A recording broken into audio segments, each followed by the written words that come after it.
दोस्तों, स्वागत है आपका सीने डिकोडेड में। आज हम एक हॉरर मूवी आउटसाइड का रीकैप करने जा रहे हैं, तो ज्यादा देरी ना करते हुए चलिए शुरू करते हैं आज की कहानी।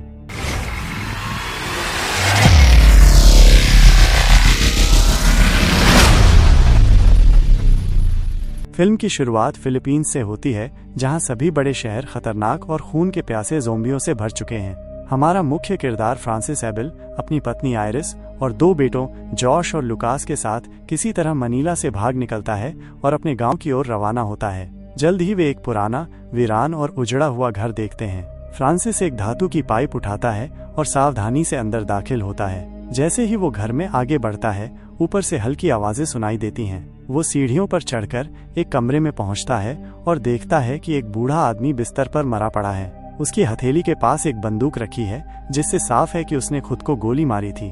फ्रांसिस बंदूक और उसकी कलाई पर बंधी घड़ी उठा लेता है और बाहर निकलने लगता है। जैसे ही वो दरवाजे के पास आता है, वो एक बूढ़ी महिला को ज़ोंबी में तब्दील होते देखता है। यहीं पता चलता है कि वो बूढ़ा आदमी फ्रांसिस का पिता था और ज़ोंबी बनी महिला उसकी माँ है। फ्रांसिस को मजबूरन अपनी माँ पर गोली चलानी पड़ती है। इस खौफनाक मुलाकात के बाद फ्रांसिस अपने माता पिता को खेतों में दफना देता है। फिर रात बिताने के लिए परिवार उसी घर में ठहरता है। हालांकि फ्रांसिस पूरी रात जागकर पहरा देता है। सुबह होते ही वो पानी की जांच करता है और जब उसे यकीन हो जाता है कि पानी साफ है, तो अपने बेटों को नहाने की इजाजत देता है। लेकिन आयरिस नाखुश लगती है। उसे यह पसंद नहीं कि वे इस उजड़े घर में फंसे हुए हैं। कुछ समय बाद फ्रांसिस अपने बड़े बेटे जॉश को साथ लेकर पास के एक और घर की जांच करने जाता है। वहाँ उन्हें एक रेडियो, एक टॉर्च और पिंजरे में कुछ मुर्गियां मिलती हैं, लेकिन साथ ही घर के मालिक की लाश भी दिखाई देती है, जो छत से लटकी हुई है। फ्रांसिस जॉश से कहता है कि वो लाश की बेल्ट से लटक रही चाबी निकाल ले। जैसे ही जॉश चाबी खींचने की कोशिश करता है, लाश अचानक गिरकर उसके ऊपर आ जाती है। जॉश गिरने से घायल हो जाता है, लेकिन फ्रांसिस उसकी मदद नहीं करता। वो चाहता है कि जॉश मुश्किल हालातों का सामना करना खुद सीखे। शाम को आयरिस फ्रांसिस को घर के बेसमेंट में ले जाती है, ताकि वे कोई जरूरी सामान या औजार खोज सके। यहीं पता चलता है कि फ्रांसिस का पिता उसके साथ बहुत बुरा व्यवहार करता था। बचपन में उसे अक्सर इसी बेसमेंट में बंद कर दिया जाता था। फ्रांसिस अभी तक उस दर्दनाक अतीत से उबरा नहीं है। फिर भी वो अंदर जाकर खोजबीन करता है और देखता है कि वहाँ एक जनरेटर रखा है, जिसमें ईंधन खत्म हो चुका है। रात के खाने के दौरान आयरिस सुझाव देती है कि वे उत्तर की ओर जाएं, क्योंकि उसे ये जगह सुरक्षित नहीं लगती।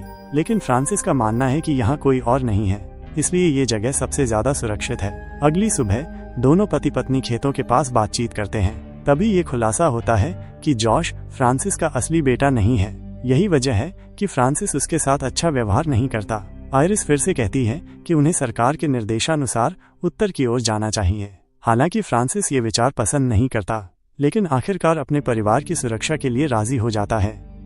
थोड़ी देर बाद वे अपनी वैन में रवाना होते हैं। फ्रांसिस गाड़ी चला रहा होता है, सब कुछ सामान्य लग रहा होता है, लेकिन फिर जॉश बोल पड़ता है। वो गलती से ये बता देता है कि हाल ही में आयरिस को फ्रांसिस के भाई डिएगो का फोन आया था। ये सुनकर फ्रांसिस गुस्से से भर जाता है। वो ध्यान खो बैठता है और लगभग वैन को एक पुल पर बैरिकेड से टकरा देता है। परिवार को एहसास होता है कि वैन अब आगे नहीं जा सकती। फ्रांसिस वापस घर लौटने का सुझाव देता है, लेकिन आयरिस वैन से बाहर निकलती है। एक चाकू लेकर बैरिकेड काटने की कोशिश करती है। वो इतना शोर कर देती है कि एक सैनिक जो ज़ॉम्बी बन चुका था, अचानक पीछे से आ जाता है। फ्रांसिस तुरंत उसे बचाने के लिए दौड़ता है और ज़ॉम्बी को गोली मार देता है। आयरिस को उठाने के दौरान वे देखते हैं कि वैन के पीछे और ज़ॉम्बी आ रहे हैं। उनके बेटे वैन के अंदर फंस चुके हैं। ऐसा लगने लगता है कि अब वे बच नहीं पाएंगे, लेकिन माता पिता हिम्मत दिखाते हैं। फ्रांसिस बहादुरी से ज़ॉम्बियों पर गोली चलाकर उनका ध्यान भटकाता है। उधर आयरिस बच्चों को वैन से निकालने में सफल हो जाती है। फ्रांसिस को मरे हुए सैनिक के पास एक ग्रेनेड मिलता है। अब ज़ॉम्बी उसके पीछे भाग रहे हैं। वह गाड़ियों के ऊपर चढ़कर तेजी से भागता है और ज़ॉम्बियों से दूरी बना लेता है। एक सुरक्षित जगह पहुंचने के बाद वह ग्रेनेड फेंक देता है। बूम! सभी ज़ॉम्बी उड़ा दिए जाते हैं। फ्रांसिस अपनी फैमिली के पास लौटता है और वे सभी वापस घर की ओर चल पड़ते हैं। 2 हफ्ते बाद फ्रांसिस फिर से उस पुल पर जाता है और वैन को चालू करने की कोशिश करता है। वैन अभी भी ठीक हालत में होती है। वह इसे घर ले जाने वाला होता है, लेकिन अचानक अपना इरादा बदल देता है। किसी वजह से वह नहीं चाहता कि उसका परिवार इस घर को छोड़े। वह घर वापस जाकर आयरिस से झूठ बोलता है कि वैन खराब हो गई है। इसके बाद वह जनरेटर में ईंधन डालता है और अपने परिवार को एक बड़ा सरप्राइज देता है। घर में रोशनी जल उठती है, एयर कंडीशनिंग चालू हो जाती है। अगली सुबह फ्रांसिस मुर्गियों के पिंजरे से अंडे लेने जाता है, लेकिन वहाँ एक कुत्ता होता है जिसने सारी मुर्गियों को मार दिया था। इतना ही नहीं, वह कुत्ता फ्रांसिस के हाथ पर काट लेता है। आयरिस फ्रांसिस के घावों का इलाज करती है, लेकिन उसे सलाह देती है कि उन्हें अस्पताल जाना चाहिए। उनके पास रेबीज की कोई दवाई नहीं है, लेकिन फ्रांसिस फिर से मना कर देता है। वह इस घर की सुरक्षा को छोड़ने के लिए तैयार नहीं है। इस बीच जॉश रेडियो पर कुछ सुनता है। किसी नजदीकी कैंप का जिक्र हो रहा होता है, लेकिन वो पूरा संदेश समझ नहीं पाता। रात के खाने के दौरान वो अपने माता पिता को ये जानकारी देता है। आयरिस फौरन वहां जाने का सुझाव देती है, लेकिन फ्रांसिस गुस्से में कहता है कि बाहर जाना सुरक्षित नहीं है। वह उसे उन खतरों की याद दिलाता है जिनका वे पहले सामना कर चुके हैं। वह ये भी ताने मारता है कि उसे उसके भाई डिएगो में ज्यादा दिलचस्पी है। सुबह सुबह फ्रांसिस मुर्गियों के पिंजरे की मरम्मत कर रहा होता है। तभी जॉश उसके पास आता है और जनरेटर चालू करने की मांग करता है। मैं प्लेस्टेशन खेलना चाहता हूँ यार, लेकिन फ्रांसिस सख्ती से मना कर देता है। इससे दोनों में बहस छिड़ जाती है। फ्रांसिस उससे पूछता है कि क्या वो अपने परिवार को बचाने के लिए किसी को मार सकता है। जॉश बिना डरे हाँ कह देता है। फिर फ्रांसिस उसे बंदूक चलाना सिखाने के लिए खेत में ले जाता है। थोड़ी देर बाद आयरिस खेत में आती है और देखती है कि फ्रांसिस जॉश को डराने धमकाने लगा है, बिल्कुल वैसे ही जैसे उसका पिता उसे सताता था। वो अपने पति का सामना करने ही वाली होती है कि अचानक कई ज़ोंबी वहां आ जाते हैं। शायद गोलियों की आवाज सुनकर वे आ गए थे। परिवार तेजी से घर की ओर भागता है, लेकिन ज़ोंबी भी उनके पीछे पीछे अंदर घुस जाते हैं। वे दरवाजे और खिड़कियों से घुसने लगते हैं। ऐसा लगने लगता है कि अब परिवार का अंत तय है। तभी अचानक एक जीप घर के बाहर आकर रुकती है और ज़ोंबियों को अपनी ओर आकर्षित कर लेती है। अगली सुबह फ्रांसिस नदी के पास जाता है और देखता है कि जिसने उन्हें बचाया था वो और कोई नहीं बल्कि उसका भाई डिएगो था। बातचीत के दौरान ये साफ हो जाता है कि जॉश असल में डिएगो का बेटा है। डिएगो अपने अतीत के लिए माफी मांगता है और कहता है कि वो सिर्फ मदद के लिए आया है, लेकिन फ्रांसिस का अहंकार उसे स्वीकार नहीं करने देता। वो इतना गुस्से में होता है कि अपनी बंदूक निकालकर डिएगो पर तान देता है। डिएगो अपने भाई से और झगड़ा नहीं चाहता और वहां से निकलने की तैयारी करता है, लेकिन जाने से पहले वो फ्रांसिस को नॉर्दर्न कैंप का नक्शा देकर चला जाता है। फ्रांसिस नक्शा जलाने ही वाला होता है, लेकिन आखिरी पल में रुक जाता है। फिर वो घर लौटकर झूठ बोलता है कि जब वो वहां पहुंचा तो डिएगो पहले ही मर चुका था। इसके बाद वो घर की मरम्मत करने और खिड़कियों को मजबूत करने में लग जाता है। कुछ समय बाद लुकास खेलते खेलते एक मक्खी के पीछे भागता हुआ बेसमेंट तक पहुंच जाता है। वहां उसे खिड़की के बाहर एक ज़ॉम्बी दिखता है।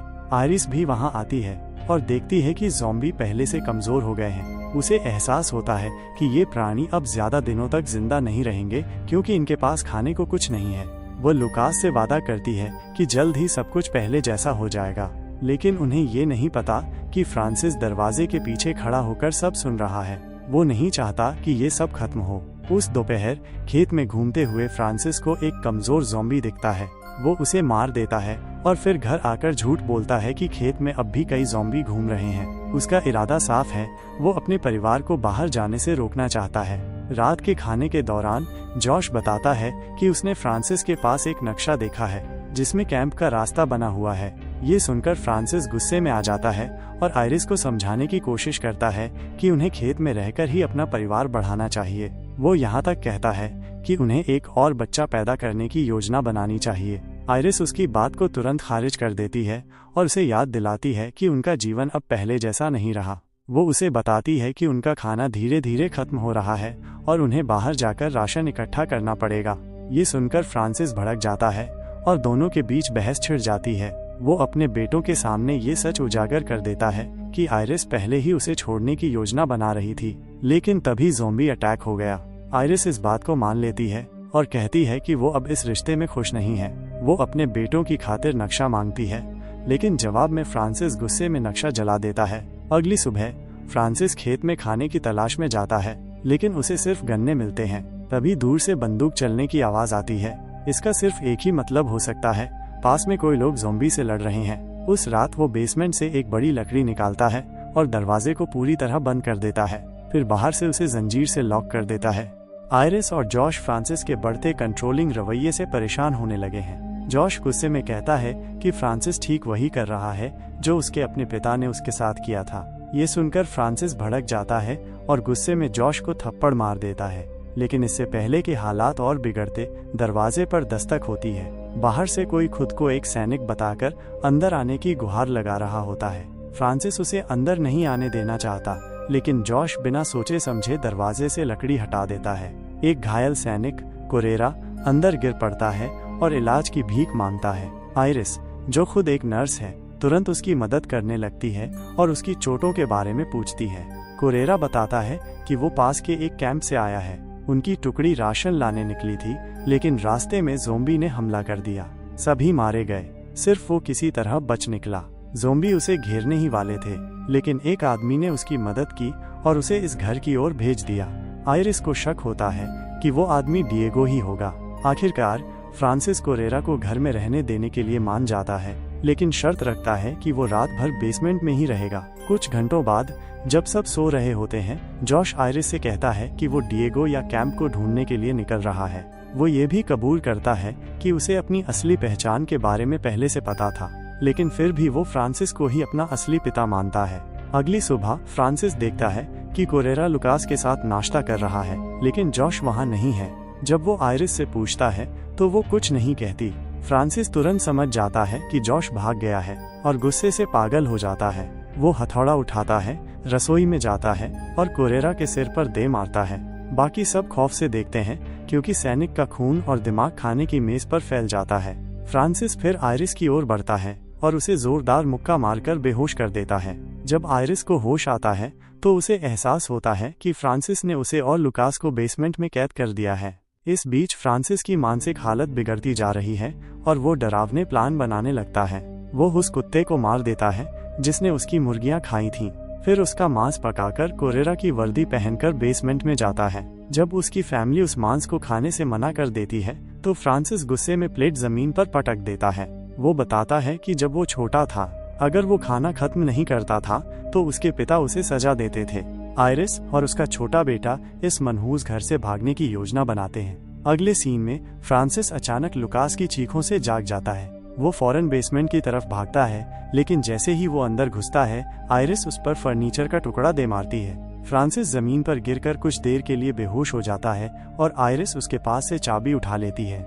इसके बाद माँ बेटे आखिरकार बेसमेंट से बाहर निकलने में कामयाब हो जाते हैं। कुछ देर बाद फ्रांसिस होश में आता है और उनके पीछे भागने की कोशिश करता है, लेकिन उसे एहसास होता है कि वो अब अकेला बेसमेंट में बंद है। वो अचानक अपने बचपन की यादों में चला जाता है, जब उसके पिता उसे इसी तरह सजा के तौर पर बेसमेंट में डाल देते थे। उधर आइरिस कुछ जरूरी सामान और एक ब्लेड उठाकर लुकास के साथ बाहर निकलने की कोशिश करती है, लेकिन तभी अचानक एक ज़ॉम्बी बना हुआ डिएगो उन पर हमला कर देता है।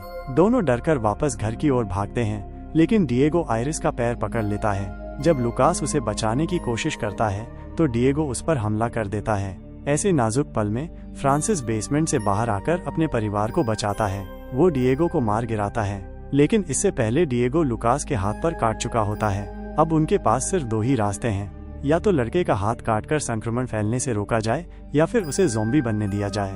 इमोशनल आइरिस पहले ऑप्शन को चुनती है और अमानवीय दर्द सहने के लिए तैयार होती है, लेकिन फ्रांसिस उसे रोकता है और समझाता है कि कोई और तरीका निकालना होगा। वो कहता है कि लुकास को किसी मेडिकल सेंटर ले जाना ही सही रहेगा।